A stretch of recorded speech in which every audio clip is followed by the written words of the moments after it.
Viola Davis says that audiences who don't see the Woman King are supporting the narrative that black women cannot lead the box office globally. Apparently, the Dahomey tribe in this movie is going to overcome a bunch of white colonizers who are coming to enslave them. But this movie is an utter rewriting of history as far as the Dahomey tribe. What they left out in the movie is that they in fact were a slave tribe, actively engaging in enslaving their own people and people from other regions in West Africa. The movie plot is white people have only ever enslaved black people. It's never been black people enslaving black people. It has always been the evil white European colonizer. Look, well, Viola Davis, if these are the movies that you come out with, then you can't. Make something better. Make something that's not a complete and utter fabrication to push forth your own agenda, and then after subsequently doing that, telling people that if they don't watch it, they're racist.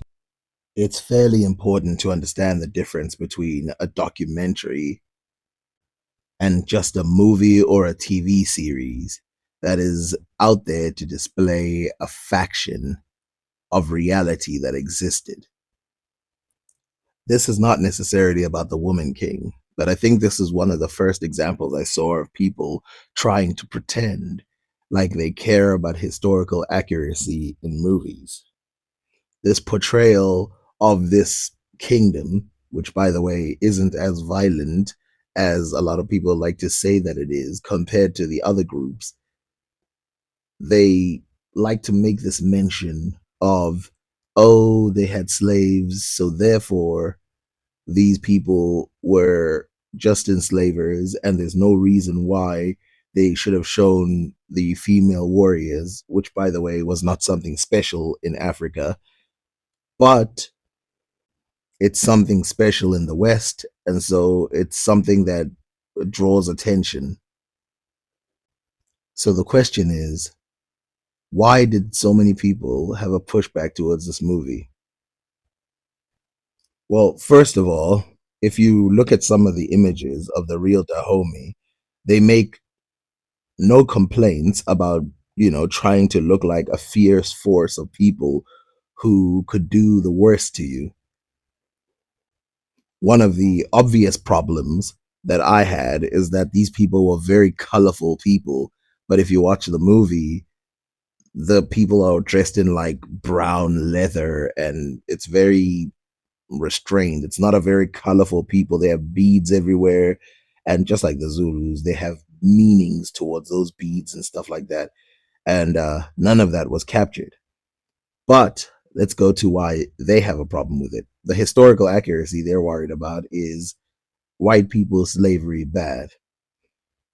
Now, the movie does actually show a level of slavery, and it does show that there was some collaboration between the citizens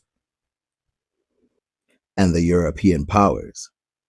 Some people didn't watch the movie. I did at the time. And, they made it quite obvious that the collaboration between the Europeans and the Africans is what led to the slave trade. But the greed of these Europeans is something that is exaggerated in the movie because it is like that in real life. This group would have cared little about slavery, about selling slaves, had those Europeans not been there. Now, of course, the real angle here is the fact that they see a movie that's upgrading Africa, and then in their head they think, nope, we're not going to allow that. And you see this with even things like Sinners and anything else, anything that upgrades Africa, they're going to find an angle for why it's not a good idea. If you remember the whole Wakanda thing, people started saying, where's Wakanda in Africa? There's no Wakanda. It's like a dream thing. It's like literally a fictional movie. So that's a simple thing to understand. Now, of course, something that a lot of people actually point out is that a lot of countries around the world used to have slaves, but there's not a lot of slave movies. Even though there's a lot of history movies, there's not a lot of slave movies. But if they think that that's the way that you should make movies, that if you do anything historical, it has to be historically accurate, then every movie that is about Let's take 1800s and before. Almost every place has to be portrayed as selling slaves, which will make the worst movies known to man.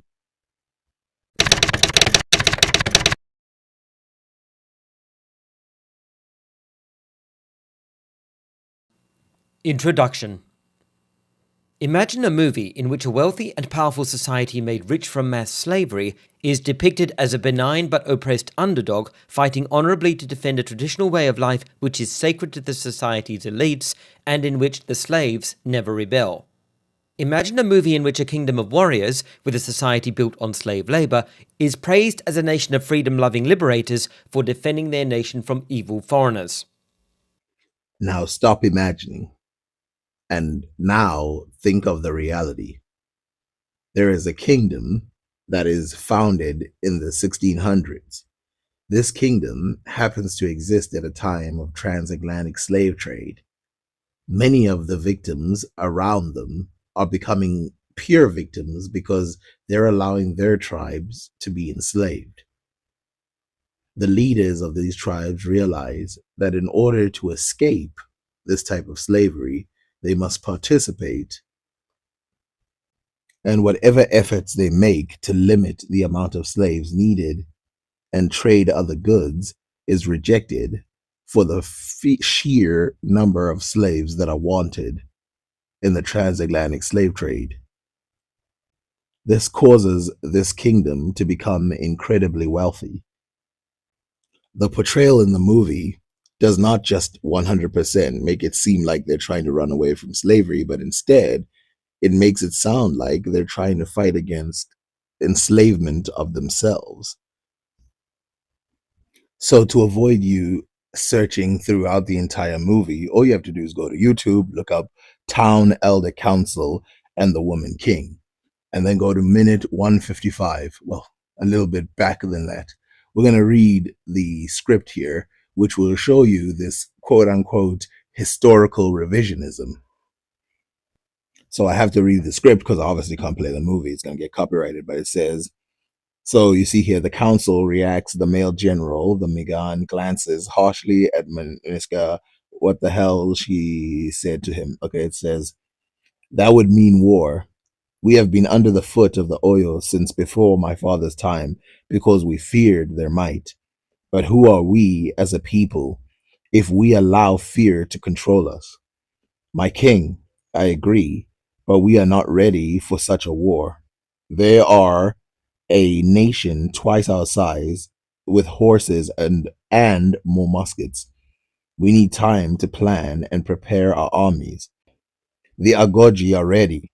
How many did you lose in this last battle against the lowly Mahi? Dahomey has prospered in the peace and the Oyo as well. Maniska says, the slave trade is the reason we prosper. But at what price? It is a poison slowly killing us, and the Europeans know it. They come to our lands for their human cargo. They come to trade. We sell them what they want. This is an acknowledgement that they're participating in the slave trade. Now, you would expect that what would happen, right, if this was historical revisionism, is everybody would agree with her, which, by the way, is the person who they're saying is pretending there's no slavery in Africa at the time. You would expect that the entire council that they're around would agree with her, but instead, there's no real moral anything that is happening. Now, a lot of people interpreted this very wrong. They thought that the character was saying that they should not enslave people.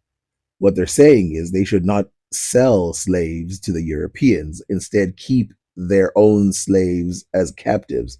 And you see this in the next part of the script when she says, but why do we sell our captives for muskets to capture more people to sell for muskets? It is a circle with no end, a spiral leading into darkness. This is not the way. Fa seeks light. So you can see here that the person has no problem having captives. They just have a problem selling the captives and then going to get more captives and then selling the captives.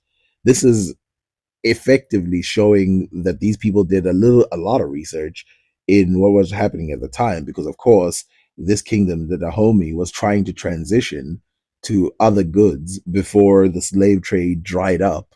They knew it was going to dry up, and they were like, what is another product we could sell? Palm oil, gold, and several other things that existed. But the problem is they had to be strong in order for the Europeans not to just run all over them and all the other African tribes that were perfectly capable of selling slaves, and the fact that they wanted to dominate. This scene is underplayed by everybody. Instead, it is seen as a slight admission to slavery, when in real life, the movie was about them not getting captured by other tribes, including the Europeans. There is no historical revisionism. So you can see in the next part, it says, we have other things to sell: gold, palm oil. They need it for their lamps, their cook fires, for their pulleys and machines. We can double our harvest. This is our advantage over the oil and their desert lands. And then, of course, the next person says she wants to make us a nation of peasants, which, of course, reflects the fact that the Dahomey became incredibly rich at this time because of the slave trade. And then she says, I want Dahomey to survive, which was a fortune teller type thing, because the Dahomey did fall because of the fall of the slave trade. Then Shanti lays her feminine, bejeweled hand on blah blah blah and says, "The gods have brought us a new king, a king to be feared. No one fears a farmer." She is right, and even if we could defeat the oil, there will be losses, and that leaves us vulnerable. The ancestors will protect us. A defeat of the oil will please them.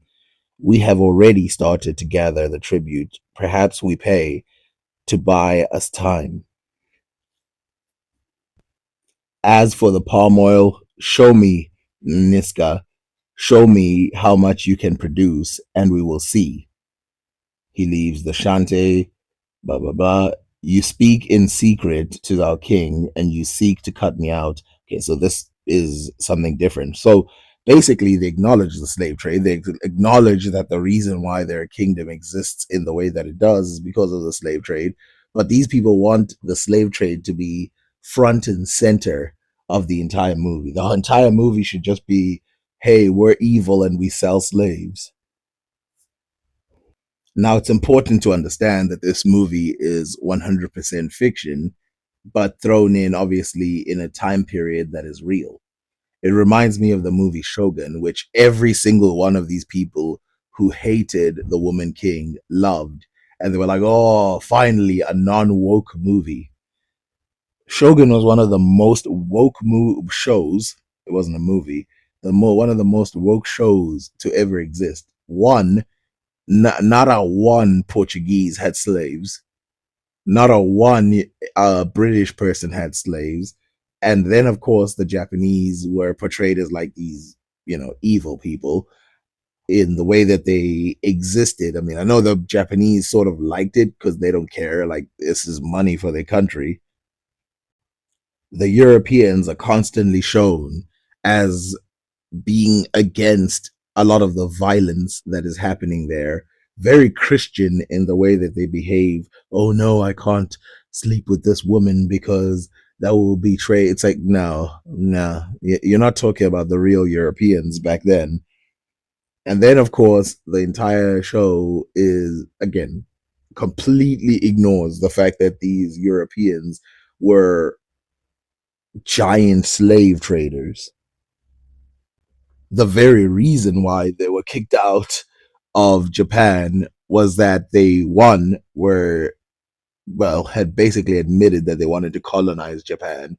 And then two, they were slave trading Japanese people at a large level, to the point where the Japanese even made it illegal to have slaves in a sort of way. I mean, they still had, uh, you know, let's say women who sell their bodies and stuff like that. or people who sell women's bodies. If you look for paintings from back in the day in Japan, you cannot find even one where there's a large amount of Portuguese people and no portrayal of black people.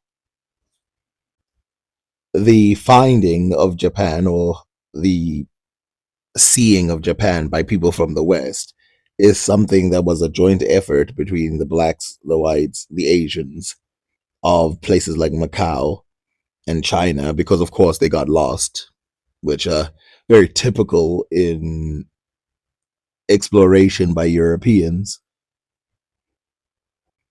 And then of course they had to put them on course. But here's the problem. And this problem is where it gets even stranger. None of these people brought this up. When people brought up, like, where are the black people? These people were like, wait a minute, it's Japan. What do you mean black people? So, in other words, they had no idea what they were talking about. They had no idea about anything about this show. And they had no idea and they didn't care about the historical realities of slavery that was done by these people and how used to violence they were. The other thing in the show that it portrays is this thing where the Europeans are not too accustomed to the violence that is happening in Japan. They're like, oh my God, how could they be so violent? When literally the Europeans used to boil people and they used to kill people in such horrific ways that these people would be 100% used to it, especially the pirates, which, by the way, I'm not too against. I'm not against giving a sympathetic view in a movie of people in the same way that is done in The Woman King. Now, the difference, of course, is that in this story, they don't even touch the subject of slavery even a little bit. Imagine a movie marketed as historically accurate, which glorifies slaveholders while attempting to mitigate their actions and depict them as reluctant victims of a system beyond their control. So, first of all of that is incorrect. The thing does not try to create them to become victims simply because they're a part of a system that is beyond their control. They're victims because they're being attacked. That makes them absolute victims. But they were part of a system that was beyond their control. It's the same as today if we said, you know what, let's stop all wars today. That's beyond our control, and the slave trade at the time was beyond their control. You know how I know? Because when the slave trade got abolished, that was not up to them. It didn't matter whether they wanted to continue or not. The biggest buyers of slavery had just decided that they didn't want slaves anymore. Imagine a movie in which a slave-owning predator is presented as the loving husband of a slave girl. So, by the way, if you don't understand the thing that's going on here, is they're being super harsh about a tribe in Africa that is basically doing the same thing that their founding fathers do. When we suddenly say, hey, okay, if you want to be this harsh about it, your founding fathers were slavers and we should not celebrate them.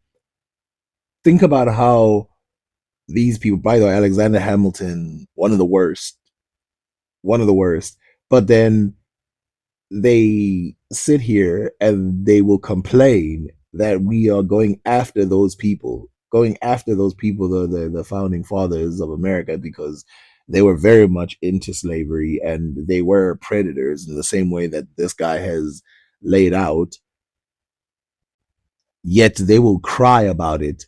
But when it's an African tribe, which is basically still funding these Alexander Hamilton people, which is basically being funded by these Alexander Hamilton people, then we have to look at them with the harshest brush, including for a fictional movie.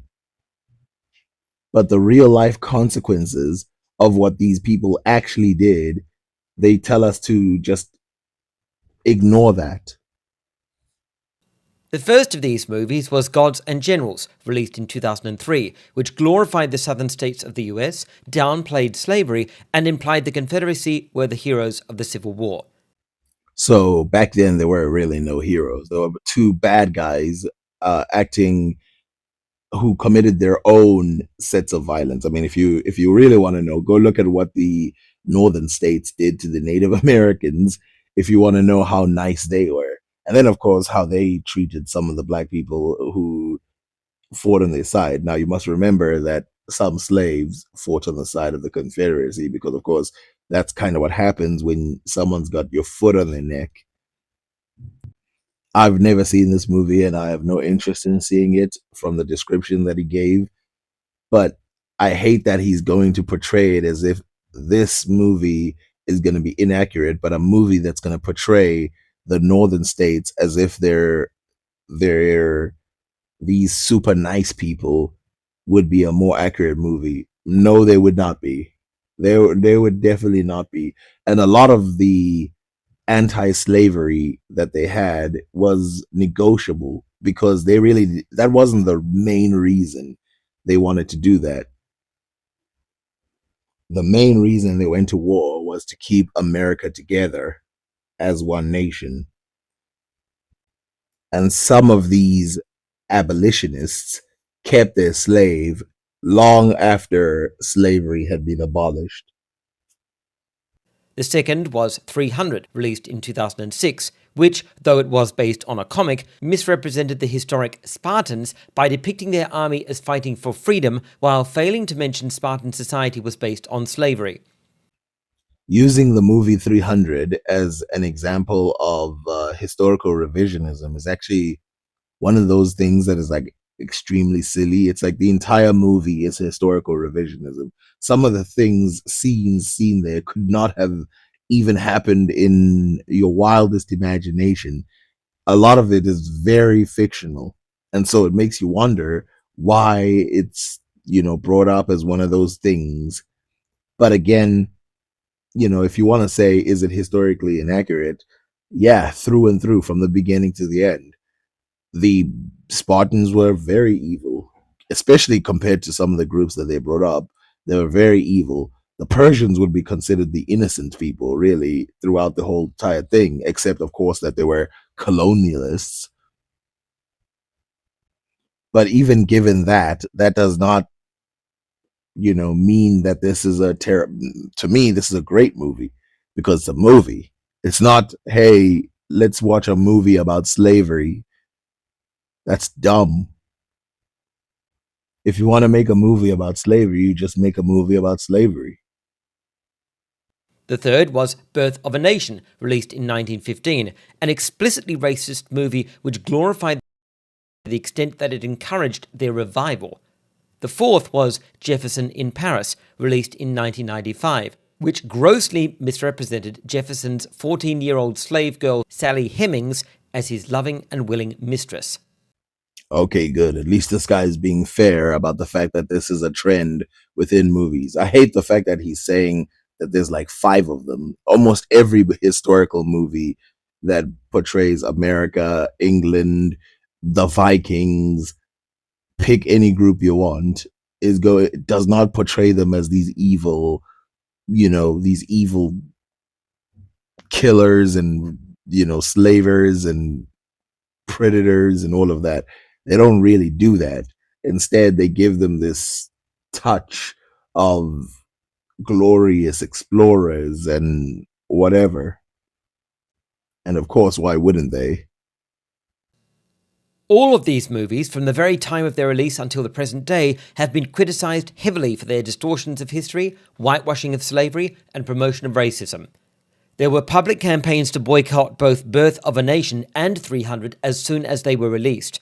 Historians have condemned all of these movies as historical revisionism and distortion, serving racist and white supremacist agendas. How does 300 serve white supremacist agenda? Most of their slaves were white. In fact, 300 was called both racist and fascist. Both mainstream media and professional movie critics have repeatedly attacked all. I don't know about fascist, but calling it racist is kind of ridiculous. Like, what about 300 is racist? These movies for historical distortion, glorification of slave owners, racial stereotypes, and for mitigating, whitewashing, or simply ignoring slavery. And this isn't even a fraction of the world-famous big-budget, high-earning Hollywood movies, which have been criticized widely for historical inaccuracy, political bias, and racist agendas. Exactly. It's a trend. It's something that just happens in movies. Sorry that movies don't just sit there and condemn the people who they're making the heroes of their stories. We haven't even started on Braveheart, widely called the least historically accurate movie ever made, Dance. Agreed. Now, I will say that these movies, a lot of them, they are more historically inaccurate, but this movie does should not be counted as historically inaccurate as they acknowledge their reality. The Woman King, I mean, not Braveheart.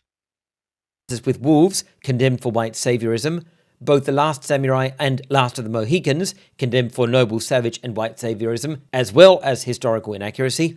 The list just goes on and on. Well, white saviorism is not just something that is limited to historical movies. It's also something that you see in every movie. That's why you see these white people in these movies in Asia who run around doing all kinds of karate moves, and the citizens are like helpless idiots, while this tourist who didn't even come to help them is somehow the most competent person in the movie. But now, let's talk about The Woman King. The movie opens with this narration, quote, "The African kingdom of Dahomey is at a crossroads. A new king, Gezo, has just taken power. Their enemy, the Oyo Empire, has joined forces with the Mahi people to raid Dahomey villages and sell their captives to European slavers, an evil trade that has pulled both nations into a vicious circle. The powerful Oyo have new guns and horses, but the young king has his own fearsome weapon, an elite force of female soldiers, the Agoji, led by a general, Naniska. Now, these warriors are all that stand between the Oyo and Dahomey's annihilation." End quote. This is the narrative which the entire movie seeks to support. However, despite the movie's marketing insisting on its historical accuracy, despite the movie's writers, director, and producers making statements such as, quote, "We didn't want to shy away from the truth," end quote, that they, quote, "worked really hard to ground it in what we felt would be the reality of this history," end quote, and saying they consulted historians to ensure the movie's accuracy, this very narrative which opens the movie is wildly inaccurate. The entire movie commits the very same kind of whitewashing and historical revisionism as previous movies such as Gods and Generals and Birth of a Nation. This video demonstrates how The Woman King falsifies the history of Dahomey's involvement in the slave trade, covering these topics. 1. Europeans abolished slavery before Dahomey. Okay, so I wouldn't call it whitewashing. I would call it having a conclusion that is a happy ending. So Europeans abolished slavery before the Dahomey. I don't know what Europeans have to do with it, but the real part about it should be the fact that the Dahomey never really abolished slavery themselves within the areas. Now, this idea that Europeans abolished slavery, therefore there's something. No, the Europeans were the reason for the slavery. When the Europeans abolished the slave trade from their side, it pretty much died within the Dahomey as well. Even though the Dahomey, did get European intervention, which led to their colonization. Not like the Europeans were being all nice and stuff. And it's not like Europeans just stopped the slave trade altogether. In fact, there were Europeans who came from as far as South Africa to come and help sell more West Africans. 2. Dahomey's Minon, the Amazons, were enthusiastic slave raiders. 3. So this one is one that needs to be dealt with immediately, which is Dahomey's Minon, the Amazons, the female warriors, were enthusiastic slave raiders.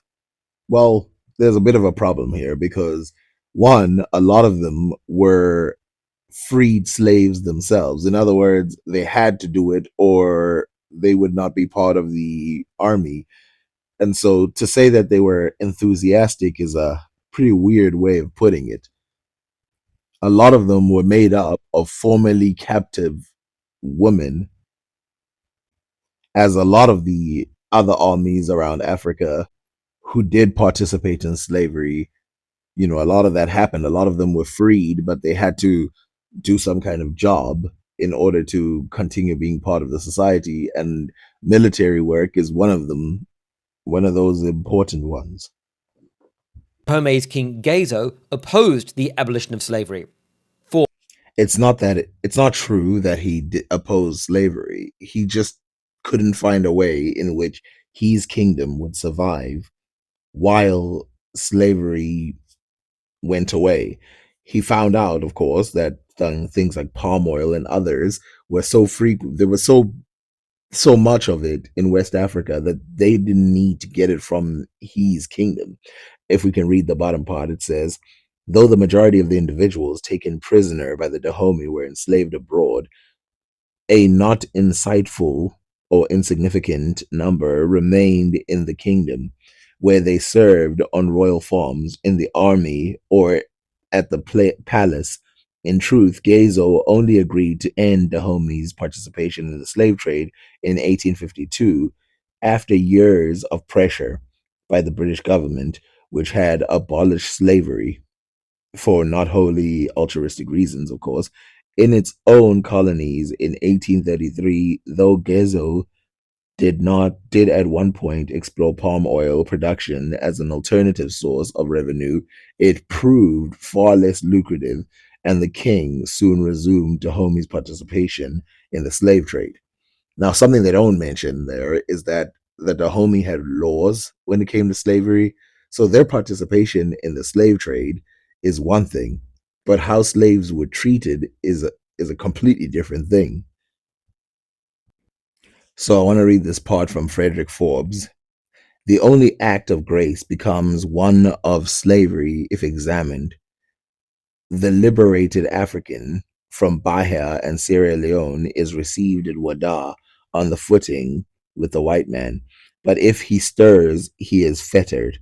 He dare not leave the capital, even to return to the place of his birth, nor even to attend the sequahia, unless with the present according to his presentation.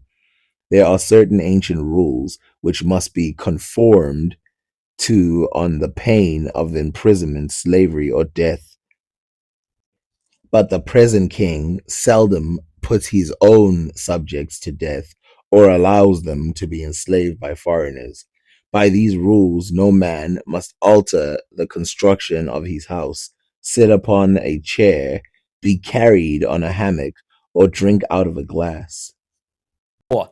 Dahomey used slaves to produce palm oil. Well, this part is kind of obvious. If you have farmers versus slaves, you're going to use the slaves if you have the slaves. But they had farmers that were not slaved that did produce palm oil as well. That's why they seeked it as an alternative. 5. The Woman King's director responds. Use the timestamps in the video description to navigate the content. Note that during this video I will be referring to Dahomey's so-called Amazons as Minon, their original name in the Fon language. My pronunciation of Dahomey follows the French pronunciation rather than Dahomey, since it is a word which was invented by the French.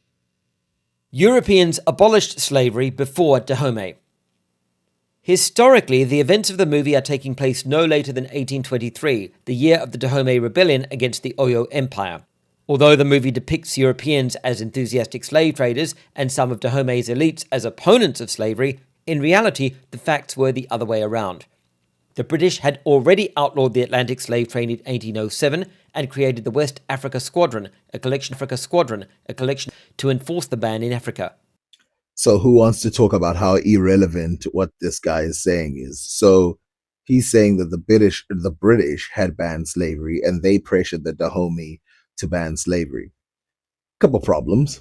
One, the movie doesn't show any British people. It's about the Portuguese and the French, who, by the way, both had slavery after the Dahomey had gotten rid of it. The Dahomey did want to get rid of slavery, as we can read that they did want to find some other product to sell because, of course, what the slave trade represented was a financial opportunity, not an ability to destroy people or anything like that. The treatment of slaves within the African Empire was not something that they gleefully did and destroy, destroy, destroy. Instead, they had put up rules to make their slavery not as harsh as when the people were sent overseas. Now, this doesn't mean that these people are free of any, blame, but it just wasn't as harsh. However, slavery in the British colonies was not abolished until 1833. In 1819, the US Navy also made some admittedly weak efforts to prevent the transatlantic slave trade. In contrast, Dahomey was doing nothing but supporting the slave trade as much as possible and actively opposing European attempts at abolition. I hate that he's broadening the word European to mean all European states when in real life that's not what is happening. But having said that, the idea that the Africans were not interested in abolition of the slave trade, especially the transatlantic slave trade, is not true. In fact, the writings from the 1800s show that these people were easy to convert away from the slave trade. The only problem was they needed an alternative, which happened to be palm oil. Now, you might be wondering why palm oil is such an important thing in this, which, by the way, is one of those things that comes from Africa, which is under talked about in the modern world, but was over talked about at this time. In the evening, Martin called us to take leave and sat a long time. The conversation was entirely on the trade. He said he made $80,000 last year by palm oil, that the slave and palm oil trade helped each other, and that in connection he did not know which was the most profitable. He was very civil in offering us anything his house could afford at Wada, which of course we thanked him for, but did not take advantage of. So, with that in mind, let's read this part. It says, slavery is the offspring of ignorance, and in no part of Africa where the light of civilization has shone does slavery exist. In Dahomey, the missionaries have not yet planted the tree of knowledge, although in each of the large neighboring countries, Ashanti, Yoruba, education is fast advancing and the slave trade receding. Trade and education generally in Africa advance with equal strides, treading down the slave traffic and carrying with them all the advantage of civilization over barbarism. In all the large rivers of Bites, and Benin and Biafra, the slave trade has been almost entirely uprooted by the extension of palm oil, trade, and increase of education. The kings of those rivers keeping their own ledgers and attending materially to their trade affairs to such an extent as to have abolished the religious superstitions that in former years ruled the kings themselves. Among these, the Egbo of the Cameroons, a wild superstition that ruled all classes to such an extent that the British captains of merchant vessels have bought Igbo becomes votaries of the degrading, disgusting superstitions in order in their position as priests to command a monopoly over their more ignorant but less to the be pitted customers has been entirely done away with.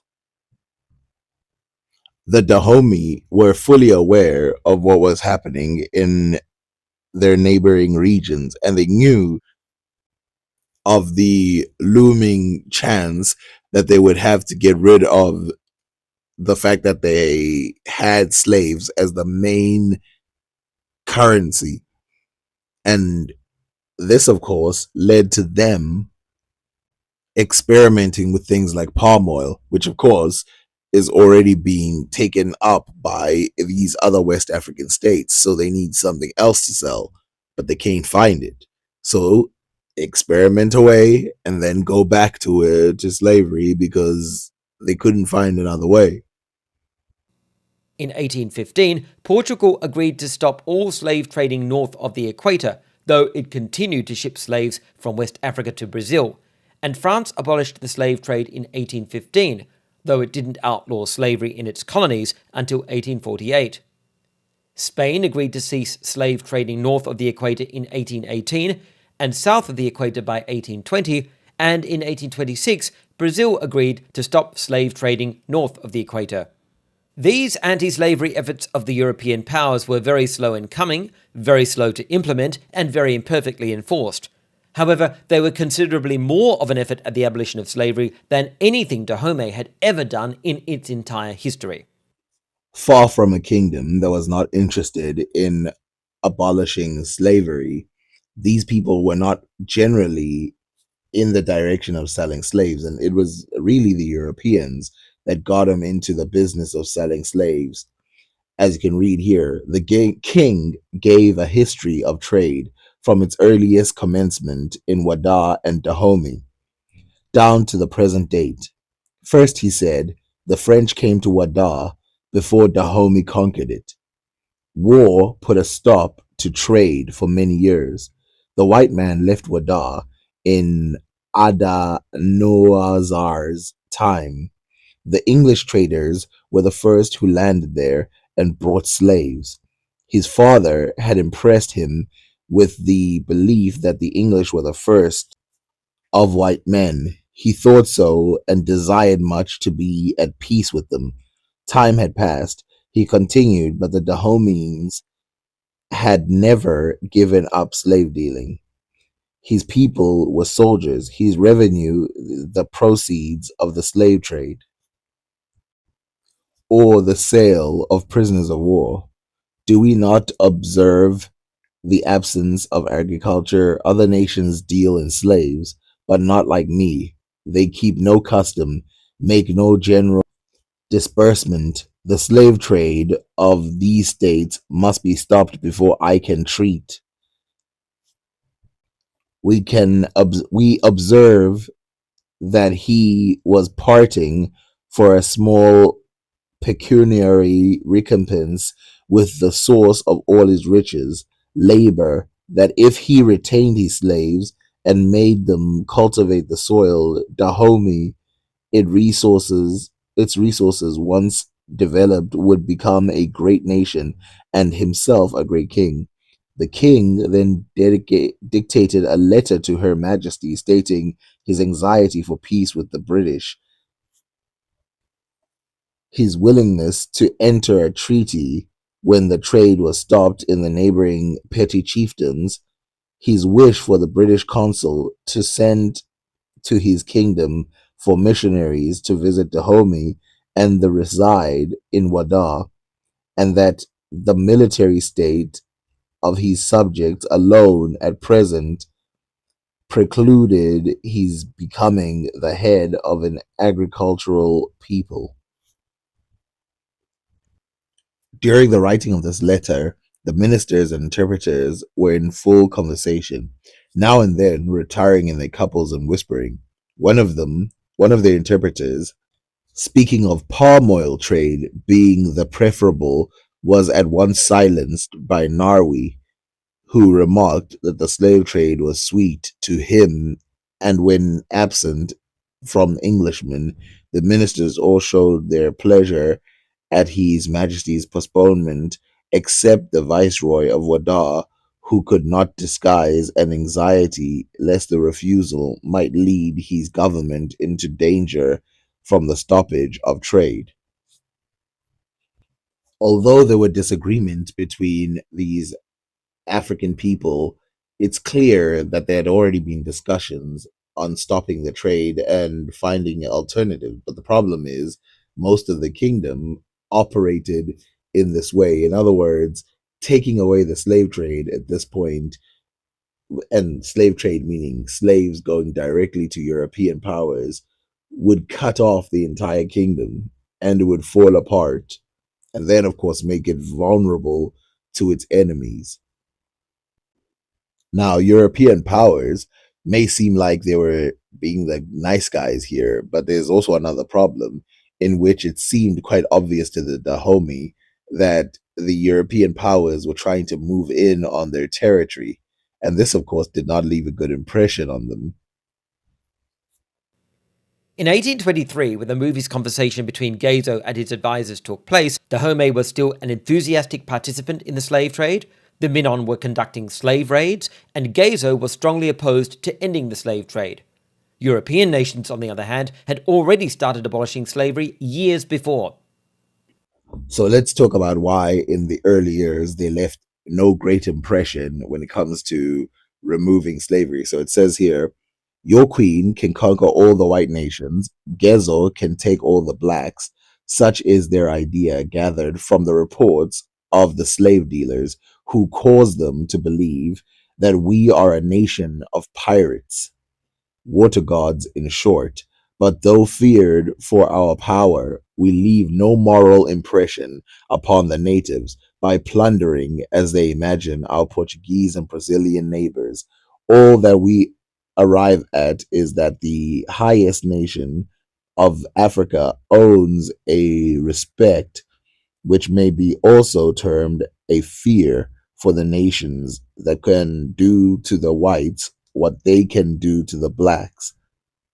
What is wanted is education first, to give to the African an idea of the great moral force intended at an enormous expense to free him from the chains of foreign slavery and to cause him to believe what in his uneducated state he has no conception of, that Great Britain dispenses an enormous sum to effect that object, to enable him to understand the sacrifice he is making in selling labor from a country capable of providing 4 times its population, to put a stop to the fearful sacrifice of human life and the devastating wars consequent on the slave trade.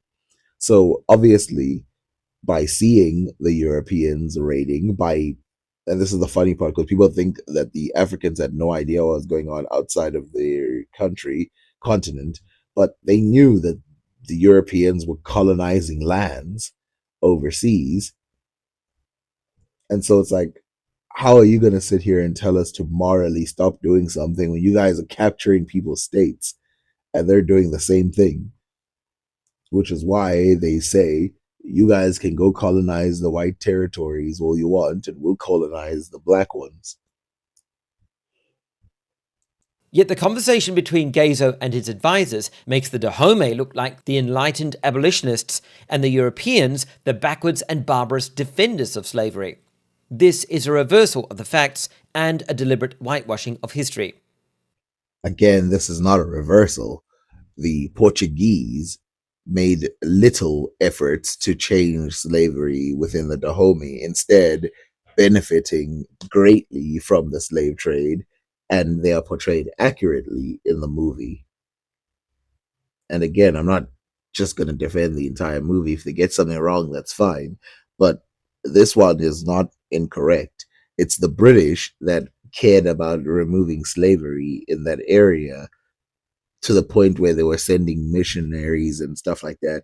But for everybody else, they didn't care. They wanted to benefit from it. That's why these guys continued to sell, because they had customers. Now Niska says, quote, "The white man has brought immorality here. They will not stop until the whole of Africa is theirs to enslave," end quote. So I already read a few chapters that can easily prove that that was the true feeling of the Africans, that these pirates, these European pirates, were going to come in and enslave Africa, including the black Africans. And they were right to have this fear, because that's what happened to Africa. Even though slavery was gone, they basically brought slave wages and marginalized the people. Where kings once ruled, the Europeans just walked all over their bodies. And even the slave trade, that is, I mean, you read there in the history when the person was telling the history to the Europeans that the real history of slavery in that area starts with the European slave trade, that the British were the first to bring slaves to that area. This is sheer anachronism. Firstly, it explicitly places the blame for slavery entirely on Europeans, representing slavery as an external evil brought to Africa by white men. So, something that this guy needs to do is to stop generalizing and saying Africa and white men.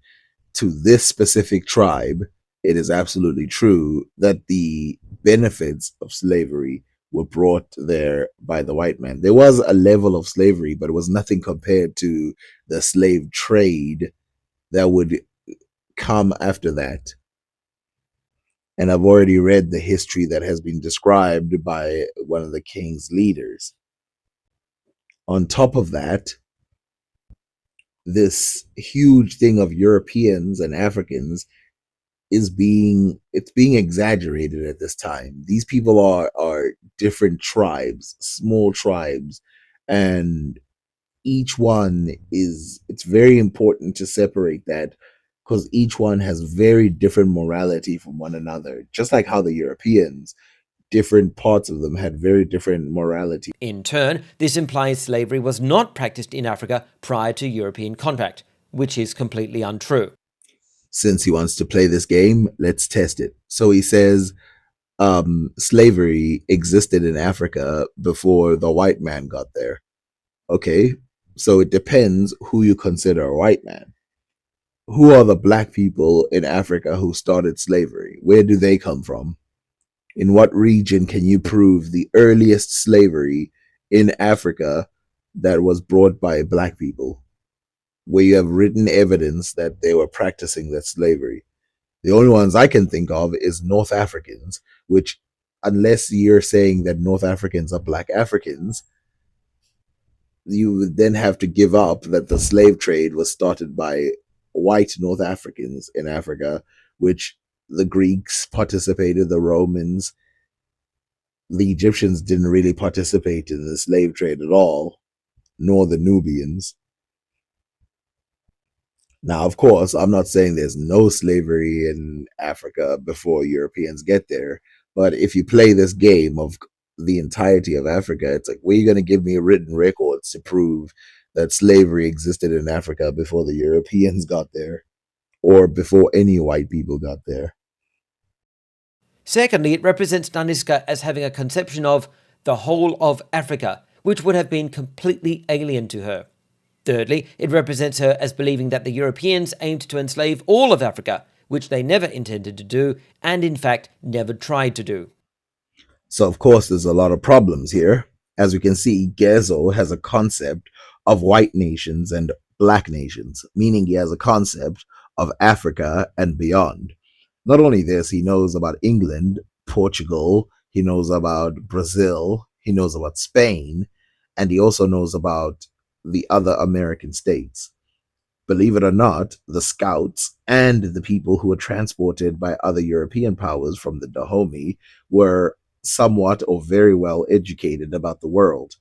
The scouts in Africa who had traveled as far as places like Congo, who were part of the Dahomey kingdom, these scouts were very good at knowing which territories are what and what is what. And the Black Lands, Africa, was known to the people. So this idea that this person wouldn't have had a idea of the Black Lands or Africa, I mean, they're speaking English, but the Dahomey didn't speak English, of Africa is not even close to true. They knew about Africa.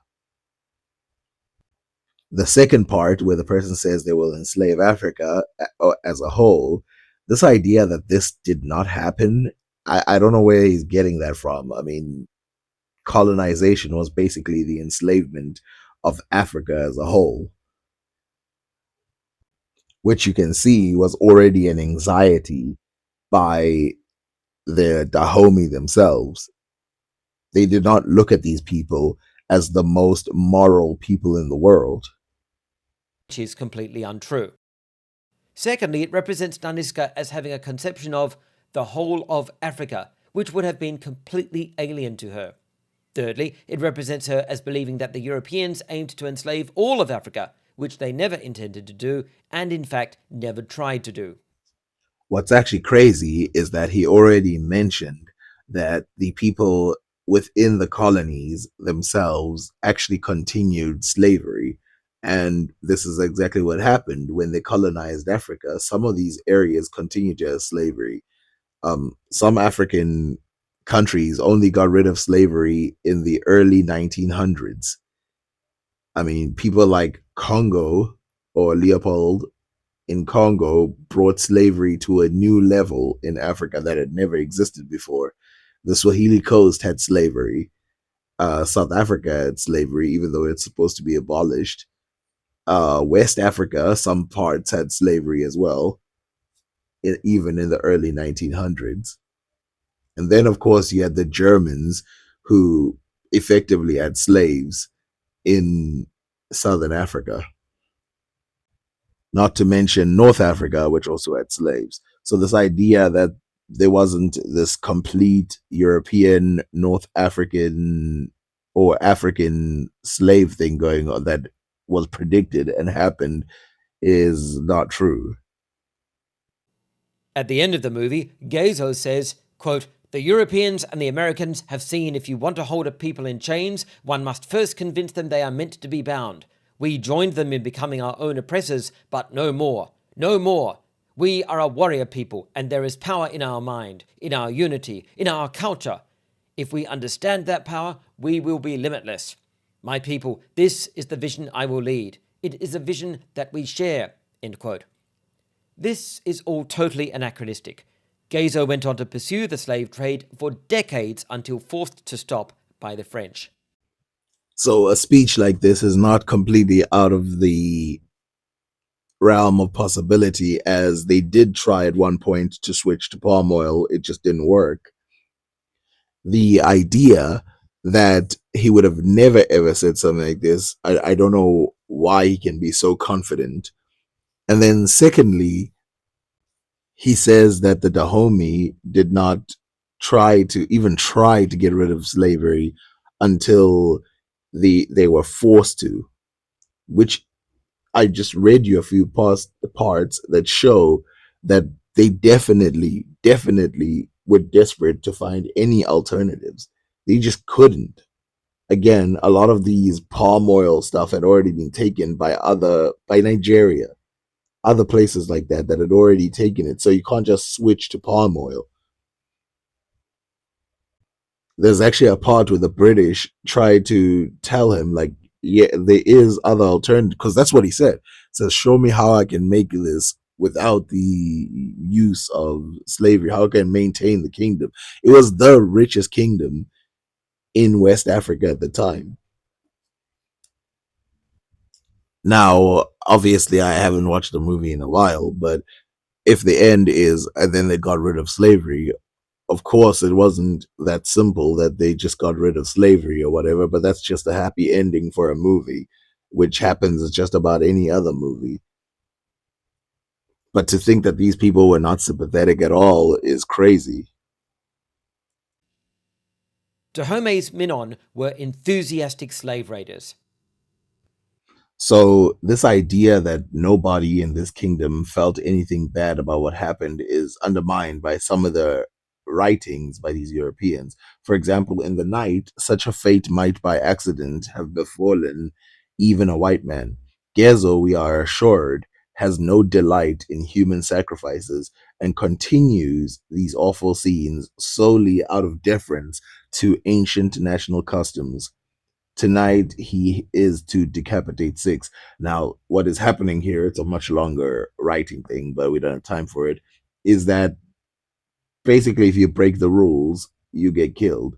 And this is one of the things that he's talking about here, which is Gezo in several occasions is shown that he doesn't always delight in what he's doing. He's not happy in everything that he's doing. In another event, one of the Europeans sees that Gezo and these men were had captured two opposing criminals of the Abeketans, and these Abeketan people that they had captured were about to, just be captives, and that's about it. But then they decided to get rid of them, and this is what the person said: he had killed the two men. Gezo would exterminate the Abequetos. I am strongly of the opinion that this was mere acting to impress us, that the Dahomians were not the aggressors. Which, by the way, is something that is underappreciated here. How many of the tribes that they raided, quote unquote, were people who were actively trying to get them? To its credit, the movie does show Dahomey involved in the slave trade. At 12 minutes and 15 seconds and 12 minutes 29 to 30 seconds, we see slaves with their hands tied and heads bowed being kept in the part of the palace where the Minon are training. At 12 minutes 47 to 51 seconds, Nawi is told, quote, some of the men who raided our village, the rest will be sold in Ouida, end quote. The port of Ouida was a major hub for the slave trade, and Dahomey is estimated to have sold at least 1 million slaves through this port over a couple of centuries. Which is why, when there was talks about switching away from slavery, it is the person in Ouida or Wada who was the most against, the governor of that area was the most against removing slavery, while everybody else was sort of seeing an exit strategy. And of course, at least this person acknowledges something that a lot of the other people did not acknowledge, that this movie does acknowledge the fact that these people traded slaves. And as I mentioned, some of these guys didn't even watch it. However, in this scene, the only people identified as slaves are bad people, described as, quote, men who raided our village, end quote. There is no mention of the fact that the Dahomey Minon, or Amazons, were used by Dahomey as slave raiders to capture men, women, and children from Dahomey's neighbors to use as slaves for Dahomey's domestic slave market, or sell them as slaves to Europeans, or use them as human sacrifices in Dahomey's annual ritual in honor of the king, in which slaves, criminals, and captives of war were beheaded to celebrate Dahomey's monarch. So there's a couple things here that is very important. One, so the mention, as I mentioned, it already exists within this story. The mention that there was, slaves that were captured by these people. And then secondly, the domestic version of slavery was not as harsh as the one that you see in the European areas, which is probably why they don't mention it the way they do. And then thirdly, as you can see with some of these, they are aggressors, a lot of them coming from around the areas which they do. In fact, most of the captives, according to the book, were war captives who were used as slaves. In some cases, of course, they were criminals, and then in some cases, which were much less criminals, and then in the final case, obviously there were people who were quote unquote sacrificed, but 90% of these sacrifice that you're seeing, it's war captives, it's people like that, which again, are you going to keep them imprisoned forever? Because they're not going to let them go. Later, Gezo is discussing politics with his advisors. At 16 minutes 32 seconds, one of his advisors notes, quote, Dahomey has prospered in the peace, end quote, to which Naniska replies, quote, the slave trade is the reason we prosper, but at what price? It is a poison slowly killing us, and the Europeans know this. They come to our land for their human cargo, end quote.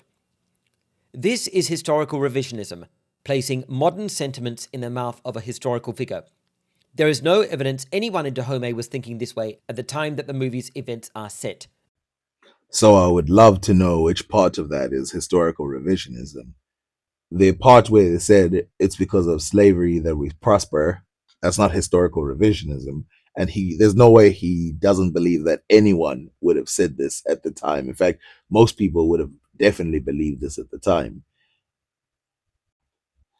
I guess the only thing that he thinks is like a problem is this interpretation that the person who is speaking regrets the slave trade as a whole, which is not what's being said over here. The second part, of course, when they say that the slave trade is a poison that will slowly, whatever, that part is more about the Europeans than it is about their own personal morals.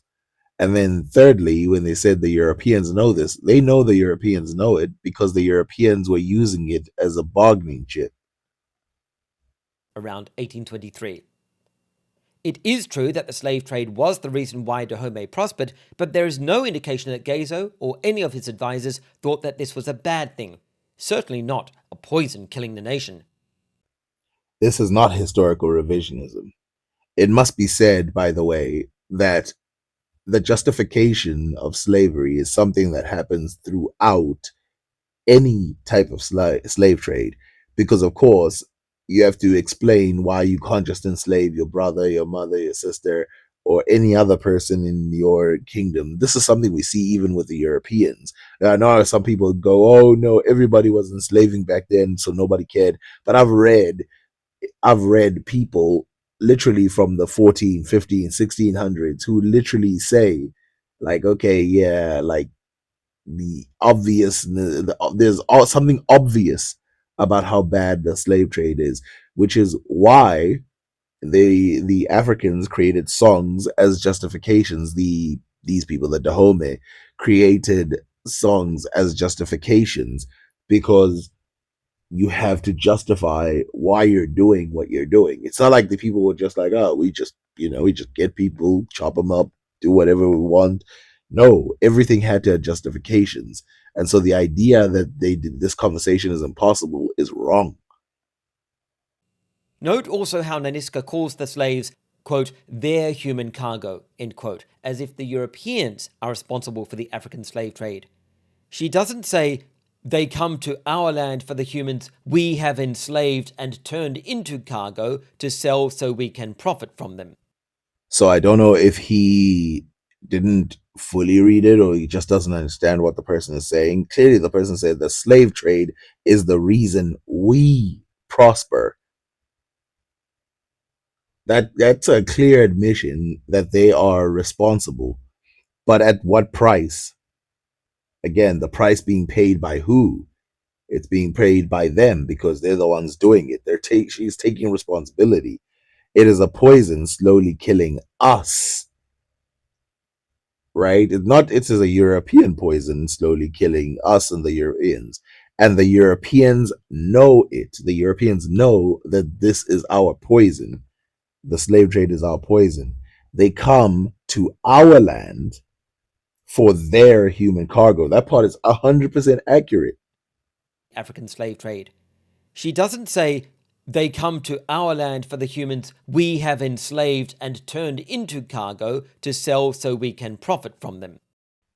Again, I don't understand why she herself has to 100% have an argument in her head about what is going on. Clearly, there's an admission of what's going on. And yes, there was an opinion at the time of trading to palm oil. And so having a sympathetic character who in herself is probably, she's not a slave, but probably comes from slave roots, which is kind of where a lot of these warriors come from, leads Amenza, a different person, to say, but why do we have to sell our captives? These people are aware of what's going on. They're aware that it's not historical revisionism for one person to have more like a different moral thinking, which again is something that we see at the time. I mean, the one that I showed you of the translator who literally said we can sell palm oil, and then the other guy who from Wadar or Wida literally told the person like, no, keep quiet. The selling of slaves is sweet for us. Another advisor interjects, quote, they've come to trade. We sell them what they want, end quote. Naniska responds, quote, but why do we sell our captives? For weapons? To capture more people? To sell for more weapons? End quote. Well, yes, that's exactly what Dahomey were actually doing. However, Idzogi, one of the Minon, agrees with Naniska, saying, quote, it is a dark circle with no end. This is not the way, end quote. Again, This is just wishful thinking, making historical people say things which are acceptable to a modern audience and attempting to present the Minon as opponents of the slave trade.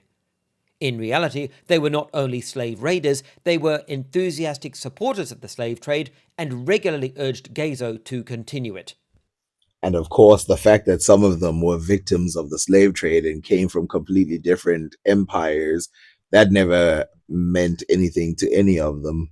None of them would have ever brought this up. Doesn't make sense. When Naniska asks, quote, "Why do we sell our captives?" end quote, it sounds like the Dahomey are just selling their prisoners of war, whereas in fact many of their captives were not prisoners of war, but civilians caught by the Dahomey specifically to sell as slaves.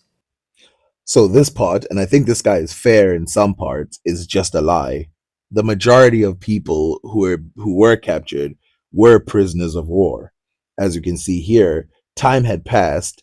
He continued, but the Dahomeans had never given up slave dealing. His people were soldiers. His revenue, the proceeds of the slave trade, or the sale of prisoners of war. Literally. Do we not observe the absence of agriculture? Other nations deal in slaves, but not like me. They keep no customs, make no general disbursement. And even though I think it's a bit of a stretch to say that the word captive is immediately means a prisoner of war, it is true that the majority of people they sold were prisoners of war.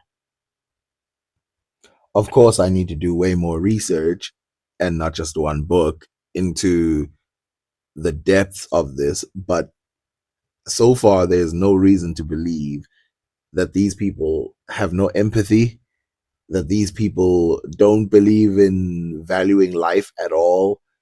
Even in the sacrifice era, we saw that Gezo literally has the part of it. It literally says, we have no reason to believe that he liked doing that and that he was just doing it out of tradition.